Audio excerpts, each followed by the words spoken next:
আপনারা শুনছেন ত্রিদীপ কুমার চট্টোপাধ্যায় রচিত যোগুমামা রহস্য সমগ্র ১, অরিন্দম গাঙ্গুলির কণ্ঠে।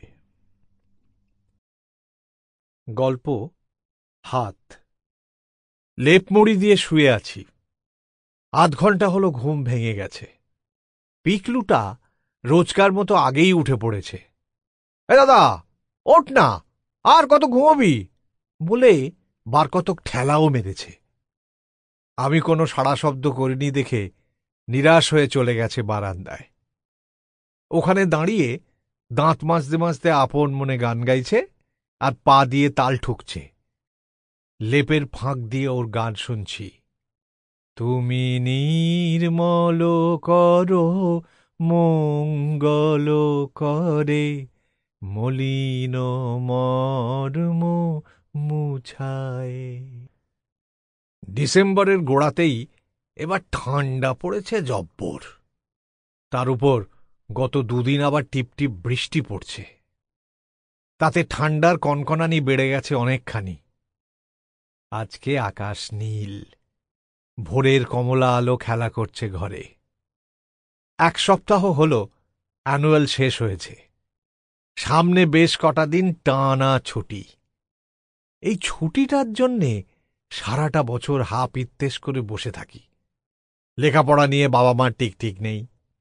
স্কুলের হোম টাস্ক আর উইকলি টেস্টের চোখ রাঙানিও নেই। যাকে বলে নির্ভেজাল অবসর। বেড়াও, খেলো, ঘুমো, আড্ডা দাও, কেউ কিচ্ছু বলবে না। প্রত্যেকবারই এই ছুটিটা হুস হুস করে ফুরিয়ে যায়। কত কিছু ভেবে রাখি, এই করব, সেই করব, এখানে যাব, সেখানে যাব। শেষ পর্যন্ত কোনোটাই আর হয়ে ওঠে না। দাদা, দাদা, শিগগির ওঠ, যোগুমামা এসেছে। পিকলুর ডাকে সুখ চিন্তা কেটে গেল। লেপ তুলে উঠে বসলাম। যোগুমামা কেন? গত পরশুই তো ভারত সরকারের সিল করা খামে মামার চিঠি এসেছিল শিলং থেকে। মামা লিখেছিলেন, এখানে কনকনে ঠান্ডা।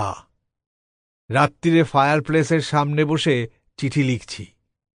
বিকেল 4টের পর হাড় কাঁপানো ঠান্ডায় বাইরে থাকা যায় না। কলকাতার সবচেয়ে প্রবল শীতের কাছে শিশু। কিন্তু উপায় কি? গবেষণার কাজ। কাজটা এমন জটিল যে শীত ছাড়া করাও যাবে না।